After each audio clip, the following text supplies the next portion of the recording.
Perencanaan ini memiliki tahap-tahap tertentu. Saya pakai yang di sini, baik. Tahap-tahap perencanaan ada dari menetapkan tujuan. Kalau mau merencanakan, kita harus tahu dulu, kita mau mencapai tujuan apa. Kalau Anda manajer dari sebuah toko swalayan, Anda mau membuat perencanaan untuk jangka waktu 5 tahun yang akan datang, Anda harus bisa mendefinisikan dulu apa tujuan yang ingin Anda capai. Misalnya memiliki omset dagang sebesar 1 miliar rupiah. Tentukan dulu tujuan. Setelah kemudian Anda menentukan tujuan Anda di dalam jangka waktu periode tertentu, maka selanjutnya Anda harus bisa merumuskan keadaan saat ini serta mengidentifikasi segala kemudahan serta hambatan. Atau biasanya dilakukan dengan analisis SWOT. Saya tuliskan di sini analisis SWOT. SWOT S adalah strength, W adalah weaknesses, O adalah opportunity, dan juga T adalah threat.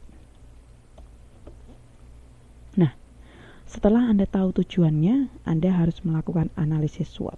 Mengetahui kekuatannya, strength. Anda juga harus mengetahui kelemahannya, weaknesses. Anda juga harus memahami mengenai berbagai kesempatan yang tersedia, opportunity. Dan juga Anda harus memperhatikan ancaman apa yang ada di dalam perusahaan Anda atau threat. SWOT, S-W-O-T, S dan W-nya, strength dan weaknesses-nya, kekuatan dan kelemahannya, ini sumbernya dari dalam perusahaan.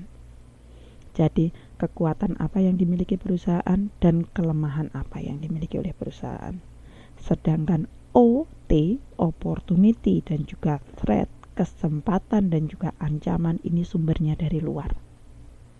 Nah, ini penting sekali Anda ketahui untuk membuat perencanaan. Setelah tahu tujuan yang akan dicapai, maka lakukan analisis SWOT.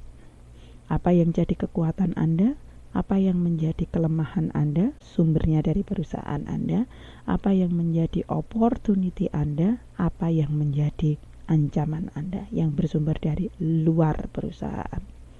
Saya mau bikin swalayan, saya mau bikin toko swalayan. Kelemahan saya, kekuatan saya adalah saya memiliki karyawan yang ahli untuk melayani konsumen-konsumen yang ada di sekitar saya. Strength, kelemahan yang dimiliki oleh toko swalayan saya. Weaknesses-nya apa? Salah satu weaknesses yang saya miliki adalah kelemahan yang bersumber dari dalam perusahaan. Misalnya apa?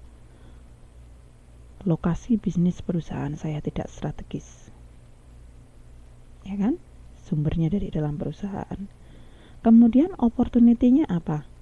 Opportunity-nya adalah meskipun lokasi bisnisnya tidak strategis, tapi toko swalayan yang ada di dalam lingkungan pasar ini atau di dalam lingkungan tempat dia berdiri hanya saya saja, tidak ada yang lain. Jadi secara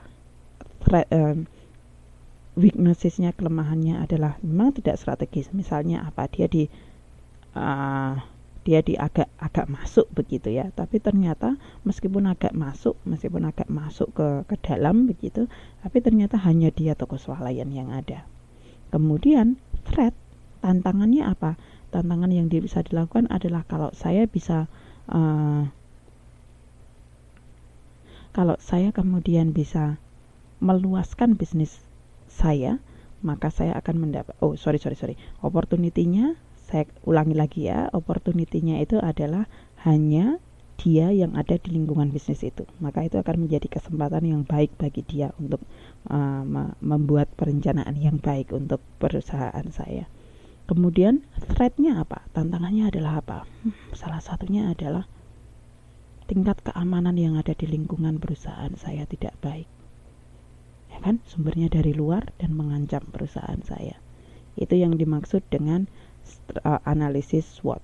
Strength, weaknesses, opportunity, dan threat. Kekuatan, kelemahan, sumbernya dari dalam perusahaan. Opportunity, kesempatan, dan juga ancaman, sumbernya dari luar perusahaan.